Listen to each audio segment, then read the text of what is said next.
Es tehmu jek akeh ra? Masih. Ya kono didol.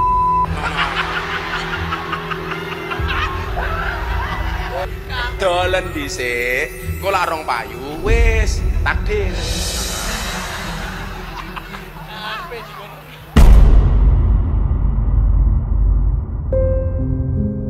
Sepekan terakhir ini, media ramai-ramai mengangkat berita tentang salah satu pemuka agama yang mengolok-olok seorang penjual es teh. Khalayak ramai pun membuat berbagai macam konten untuk merespon kejadian tersebut, mulai dari membuat petisi, opini, hingga parodi.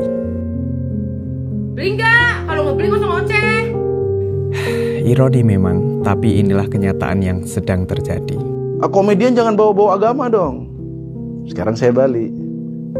Pemuka agama jangan bawa-bawa komedian. Lebih banyak tahu tentang beliau karena sering ikut pengajiannya, emang orangnya juga kayak gitu kan.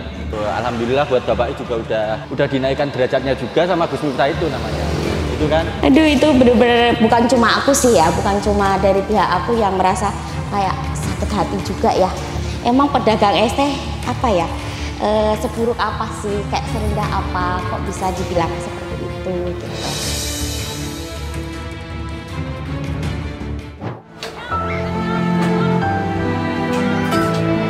Tahun 96 di rumah saya itu saya tambahkan terbusuk-busuk. Yang lama terus yang ke sana. Semestinya mesin-mesin yang lain begitu juga. Tapi mesin sekarang ini tidak meniru Nabi.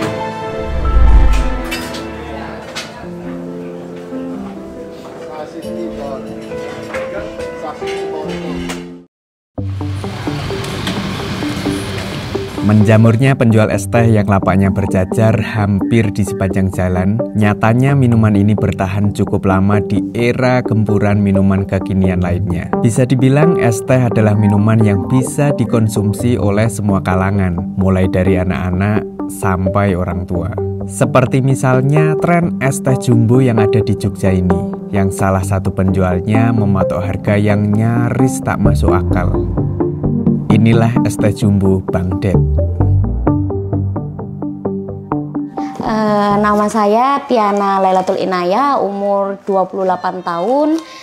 Sekarang usaha di es teh jumbo seperti itu. Nama brand es teh jumbo Bang Ded. Udah 2021 apa ya, pertengahan, kayaknya udah 3,5 tahun. Awalnya dulu kan laundry, terus kayak laundry kayak berkurang, terus melihat peluang kan di sini sepertinya belum ada yang jualan es teh jumbo di Jogja tuh kayak belum ada daerah sini. Akhirnya kita memutuskan buat oh ya udah apa kita bikin usaha ya es teh jumbo, soalnya sini belum ada. Ya udah itu. Nonton YouTube pertama tuh nyari-nyari resep dulu kan. Habis itu resep mana yang cocok, akhirnya ngambil yang ini. Dari jam 7, pokoknya pas kompor udah nyala kan nunggu mendidih, airnya kan lumayan lama kan. Kita ini ngeracik kayak gitu. Ada teh dandang biru, gopek, nyapo sama sintren, Mbak. Iya, harus pas mendidih. Lebih langsung mateng, Mbak. Dia mateng. Kan kalau kayak nyeduh itu kan airnya kadang cuma panas biasa. Kalau ini benar-benar harus mendidih. Kalau panas biasa nanti nggak jadi tehnya. Kalau yang besar tuh berapa centong Mbak? 10. Iya, ini 6 centong. Kalau yang ini 10. Ini tehnya habis didiamkan selama di 25 menit baru bisa disaring. Nah, dia itu tehnya itu udah ke bawah, lihat. Jadi ini tinggal kayak batang-batangnya kayak gitu. Jadi ini ciri-ciri teh yang udah jadi.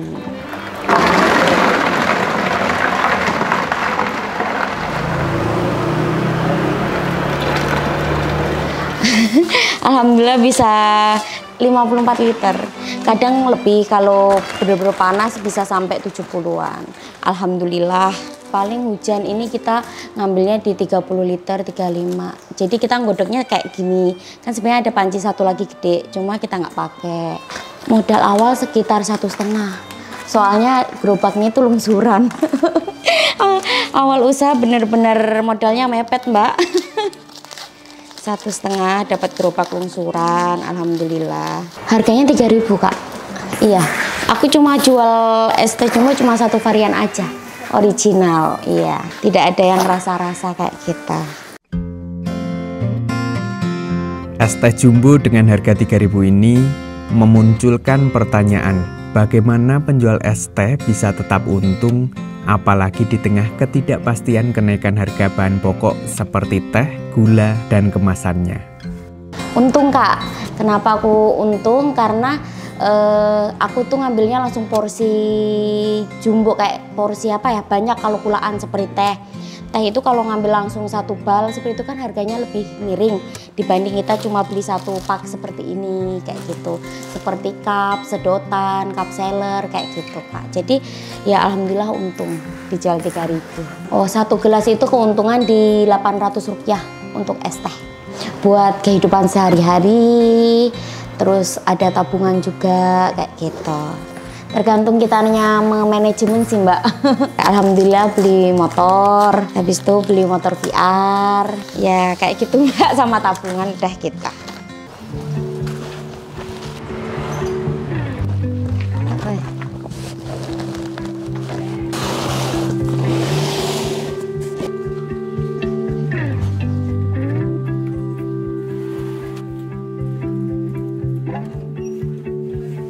Ya udah biasa.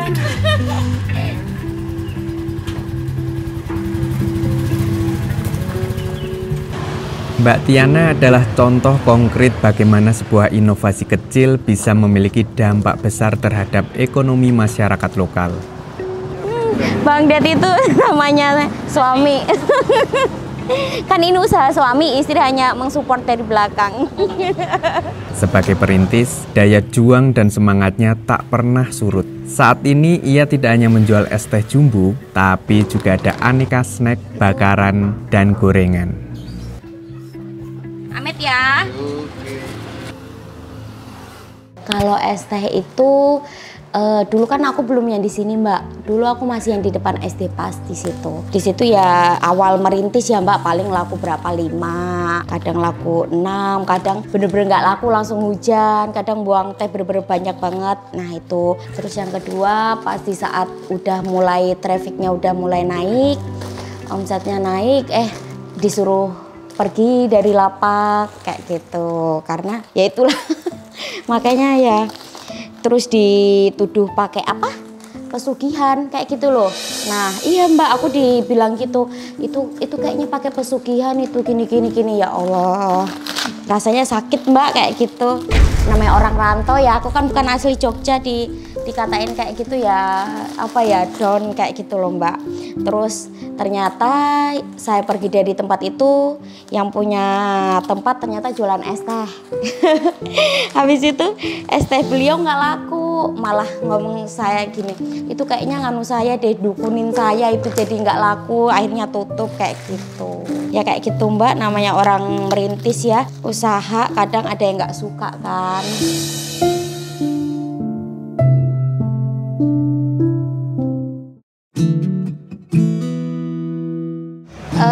Itu ini ya, biasanya itu ada penjual oknum-oknum yang apa ya, nakal kayak gitu, yang kayak dia makainya air mentah, kan biasa ada tuh yang pakai teh itu air mentah, kalau enggak dia ada campuran pemanis buatan kayak gitu. Ada juga yang kayak gini, teh hari ini yang nggak habis dipakai lagi buat besok, kalau enggak dia nyampur gitu, teh baru dicampur sama teh kemarin kayak gitu. Itu juga bikin perut juga kembung kayak gitu, bisa aja.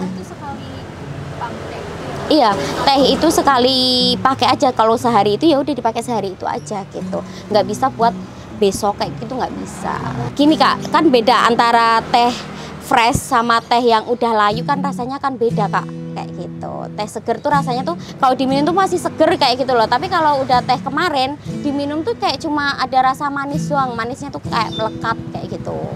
Kalau aku sih lebih mengutamakan kualitas. Insya Allah kalau kualitas kita nomor 1 bagus, insya Allah orang akan kembali lagi sih Mbak. Sama pelayanan. Pelayanan tuh harus ramah, kayak gitu. Harus friendly lah istilahnya kayak gitu. Insya Allah mereka nyaman ke kita, mereka beli ke kita, insya Allah kayak gitu.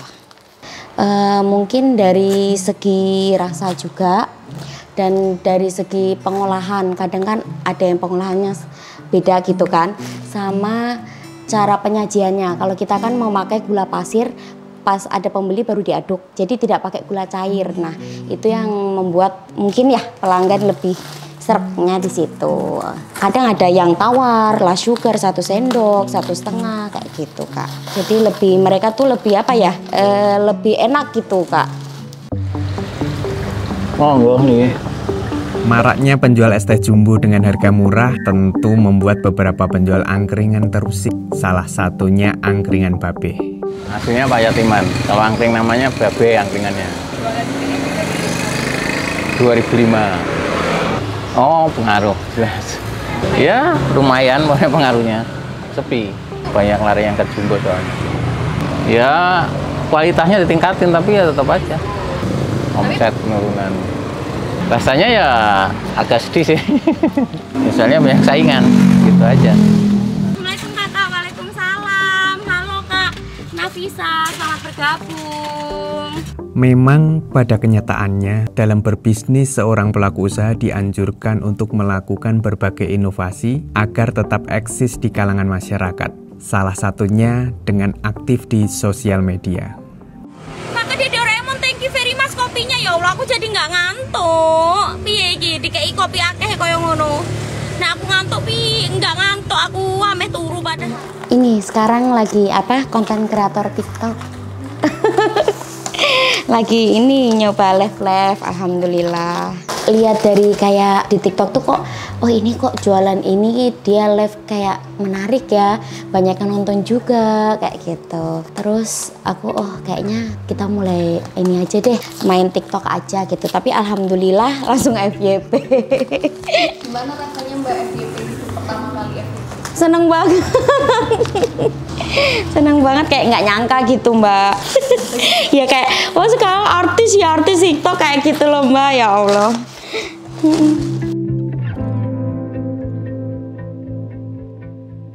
Ada, alhamdulillah. Orderannya kayak pesen gitu, kayak Mbak aku mau 10 tolong dibagiin, Mbak mau 20 tolong bagiin, kayak gitu pesen. Bayarnya via Dana. Banyak yang ngasih gift Mbak? Ya alhamdulillah ada.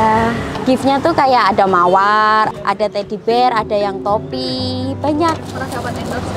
Alhamdulillah dapat Kak. Endorse-nya kayak si ini Pop Ice. Itu alhamdulillah dikasih gerobak Pop Ice-nya kayak gitu. Terus kalau dari Mariopa dapat produk Mariopa sama apa ya, kerjasama kayak gitu. Aduh, itu bener-bener bukan cuma aku sih ya, bukan cuma dari pihak aku yang merasa kayak sakit hati juga ya. Sekarang kan musim hujan, banyak penjual-penjual es teh juga yang istilahnya omset menurun, kadang buang teh. Terus ada lelucon dari Gus Miftah seperti itu, kayak kita udah berusaha untuk menjual, kalau memang sudah takdirnya tidak laku mau bagaimana gitu. Kayak dibilang kayak mungkin ya itu ke bapaknya, tapi kayak langsung merata ke semua penjual es teh. Rasanya sakit hati sih Mbak. Kayak leluconnya tuh kayak apa ya, sudah keterlaluan gitu loh. Itu kan bukan sebuah lelucon sebenarnya. Emang pedagang es teh seburuk apa sih, kayak serendah apa kok bisa dibilang seperti itu gitu. Padahal kita kan dagang, jual es teh kan juga halal Mbak. Iya kan, kita dagang, Rasulullah aja berdagang, masa kita dihina seperti itu. Ya itu sebetulnya ya kurang bagus kalau seperti itu. Ya simpati kalau penjual es teh, soalnya sama-sama usaha kecil. Iya. Tergantung sudut pandang ya, karena saya juga lebih banyak tahu tentang beliau karena sering ikut pengajiannya. Emang orangnya juga kayak gitu kan. Tapi kan apa yang namanya masuk ke politik, ada yang menggoreng-goreng itu jadi itu. Itu kan juga jadi berkahnya bapaknya juga penjual es teh. Saya aja juga mau sebenarnya itu. Tak jual es di depan Gus Miftah gitu kan, biar diolok-olok. Ya emang kurang pantas dikit lah, karena yang diolok-olok kan lebih tua kan gitu. Ya cara sudut pandangnya aja, sudut pandang dari orang yang suka atau nggak suka. Kalau yang orang yang suka pasti pandangannya negatif, tapi kalau orangnya udah nggak suka pasti udah ya gitulah. Tapi nggak apa-apa, tetap semangat Gus Miftah. Alhamdulillah buat Bapak juga udah dinaikkan derajatnya juga sama Gus Miftah itu namanya. Itu kan sudut pandang aja. Kita nggak mau bela sana sini, yang penting positif aja dalam berpikir gitu kan Mbak. Oke? Yang pasti merendahkan orang itu tidak baik siapapun yang mengatakan. Apalagi lebih-lebih dia pemuka agama, public figure, bahkan sekarang punya tugas khusus sebagai staf kepresidenan. Dan akhirnya memang dia sudah mengundurkan diri, cuma saat itu pas dia mengatakan kan dia masih menjadi staf khusus kepresidenan. Jadi ya kurang tepat seperti itu sih. Kalau tanggapan saya seperti itu. Kalau saya lebih ke Bapak penjual ST-nya sih Mbak, soalnya dia kan lagi kerja juga kan posisinya. Dan situasinya juga nggak tahu hatinya seperti apa, lagi capek atau lagi kepikiran sesuatu. Mungkin dia juga nahan emosi kan di sana. Itu nggak baik banget sih Mbak sebenarnya. Kurang aja sih Mbak seperti sosok dia lagi ceramah seperti itu, terus mengatakan hal seperti itu kepada penjual ST sih. Kurang menghargai aja sih Mbak.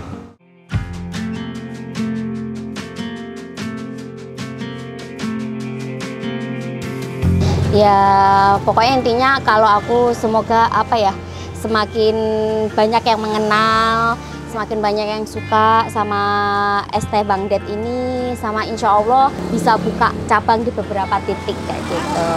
Ya. Sebagai konsumen, kita bisa memberikan dukungan dengan membeli dagangan para penjual untuk menjaga roda ekonomi rakyat kecil tetap berputar. Saling menghargai dan menghormati adalah kunci utama memanusiakan manusia, apalagi di tengah munculnya persaingan inovasi dan kreativitas dalam berbisnis. Ya, selayaknya manusia, kita hanya bisa mengusahakan hal-hal baik untuk hidup yang lebih baik.